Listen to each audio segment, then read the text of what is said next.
అండి, welcome back to Jessie cooking recipes. ఈరోజు నేను రాగి పిండి స్వీట్ దోశ ప్రిపేర్ చేస్తున్నాను. 1 కప్ రాగి పిండికి 1/2 కప్ బెల్లం వేసుకొని 1.5 కప్ వాటర్ వేసుకొని 1/2 టీ స్పూన్ సాల్ట్ వేసుకొని బాగా మిక్స్ చేసుకోవాలి. తర్వాత 1/2 కప్ గోధుమ పిండి వేసుకొని బాగా మిక్స్ చేసుకొని దోశ వేసుకోవడమే.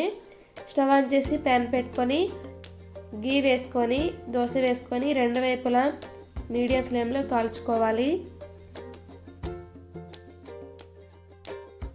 అంతేనండి, చాలా ఈజీ, చాలా టేస్టీగా ఉంటుంది, హెల్త్కి కూడా చాలా మంచిది. ఇంకొక దోశ కూడా వేసి చూపిస్తున్నాను. ఈ రెసిపీ మీకు నచ్చినట్టయితే నా ఛానల్ని లైక్ చేసి షేర్ చేసి సబ్స్క్రైబ్ చేయండి.